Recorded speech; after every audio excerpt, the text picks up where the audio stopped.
Welcome to Anu's classroom. So in this session, we will be talking about the remaining part of our unit 3, that is about politico-legal environment. So political and legal environment, they play a very integral role in shaping our economy, right? If we have a favorable politico-legal environment, then our business will thrive, it will grow, and it will be able to survive as well as grow fast. So both the political environment and the legal environmental factors will definitely affect how our firm is there in the market or in the country, as well as even the entry of foreign firms in the domestic market of the country. If the market is not favorable, then, or if the policies are too tough, other companies, foreign companies, will not find it very attractive to set their branches over here, right? They'll look for some other company. So what will happen? The foreign investment will route to other nations rather than us. So the political ideologies of the ruling party is what is the most important when it comes to creating favorable business environment. If it is a pro-business ideology, then it will lead to more and more opportunities for us as well as for foreign investment also. Similarly, if the legal environment draws the perimeter of the permissible trade and commerce activities within the boundaries of our country, right? All the legal framework, how the all the acts and laws and everything relating to taking, how we can take the license, what all licenses are required, what all rules and regulations have to be followed, and all those things is what defines all those kind of activities. Business organizations are therefore required to operate within the legal framework, and therefore they will need to have a complete or full knowledge about the trade laws, rules, and all the related policies of the nation wherein they are operating. Otherwise, what will happen? The business will draw undue fines and things like that, right, due to violations. So again, once again, I am iterating it is very important that we have a favorable political legal environment for a stable economic growth and development. And if there is political instability, then definitely there could be social unrest, and that is going to hamper our business also. If it is a very politically unrest area, there is constant strikes and hartals and everything, then it becomes very difficult for a business to thrive there. For example, right? So let us in this session look at in detail about the political as well as the legal environment. So in that regard, let us understand what a political environment is or what a legal environment is, what are the elements of such environments, as well as what are the recent changes in the political legal environment, the current scenario. Okay, and similarly, we will also look at some of the government frameworks for promoting our businesses. So coming to the first topic, that is the political environment. So what are the things that come under this political environment? The political environment that we say, it comprises of many factors, especially the political factors which affect the business activities at various times, as well as impact of those factors on businesses. Like for example, the bureaucracy levels, corruption, freedom of media and press, different tariffs and related measures of trade control, employment regulation, environmental and pollution control laws, health and social safety, competition regulation, tax policy, trade unionism, consumerism, e-commerce, all those things will come under political environment. So all this is done based on the ideology of the political party forming the government, and will attain by formulating and executing various acts and laws and all those things under a set of policies as well as programs. So the political scenario of a country is what is going to decide the economic policies and trade regulations. So political environment of a particular country wherein we are operating will be very crucial for the business operations. The crucial elements of a political environment include, as said earlier, the political ideologies, what is the type of system, government system there? Is it a democracy? International political relations of the country, civil liberties, political stability, how stable is it? Like for example, you take the case of Israel. Is it a very good option to go and set up a business in Israel right now? No, right? We will be shying away from that. So that, like that you can think. Okay, similarly government policies, all these things come under, or all these are elements of our political environment.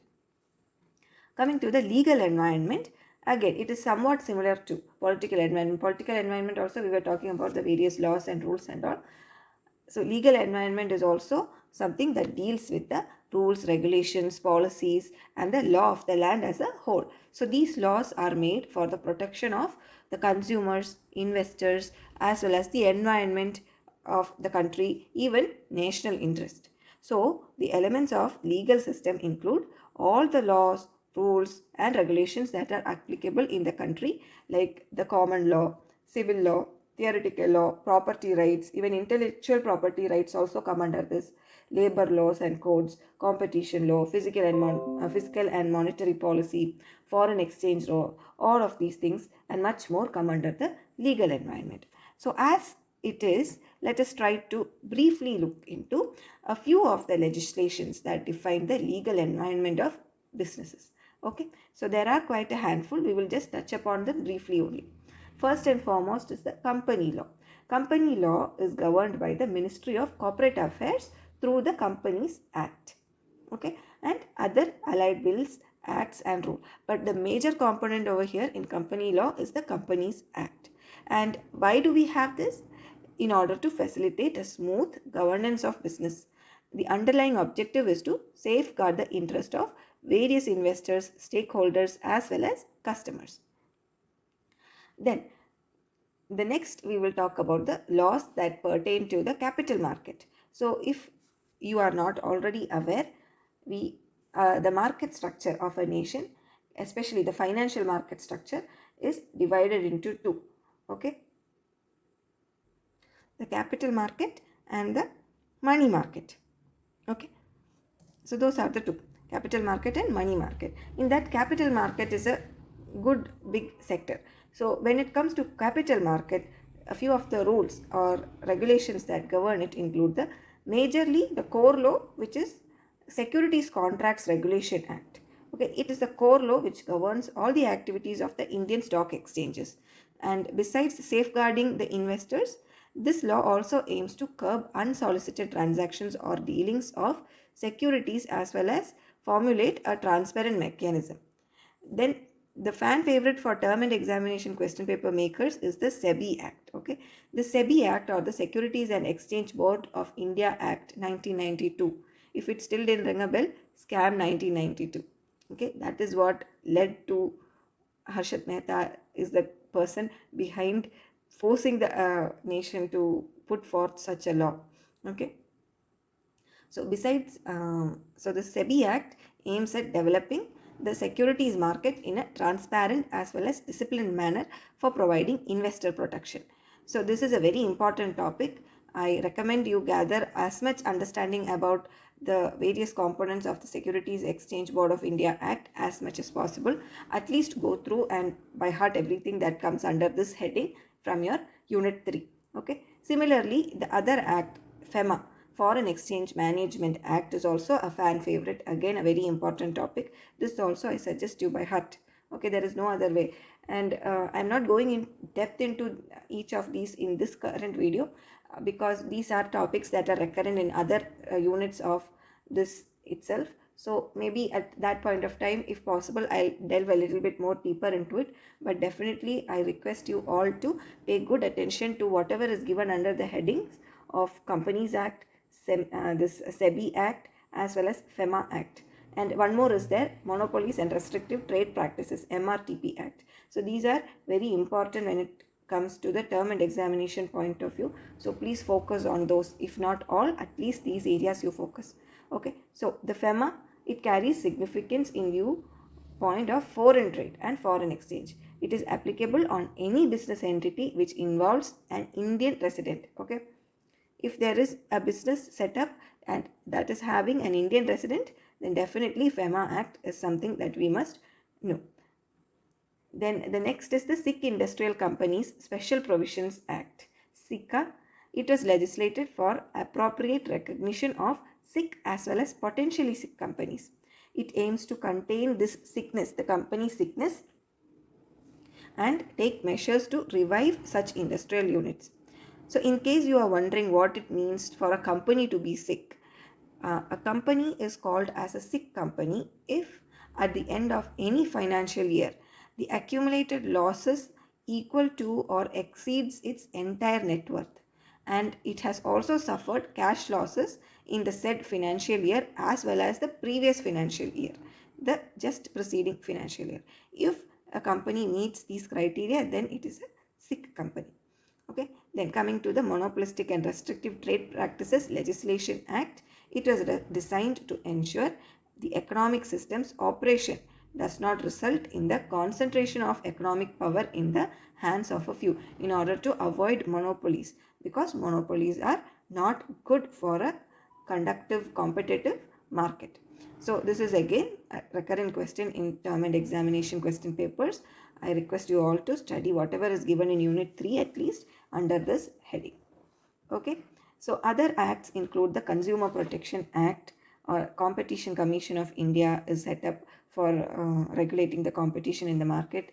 We also have Environment Protection Act and other various other legislative acts. There are a lot of them, but these are a few in terms of our course MMPC 3 is concerned.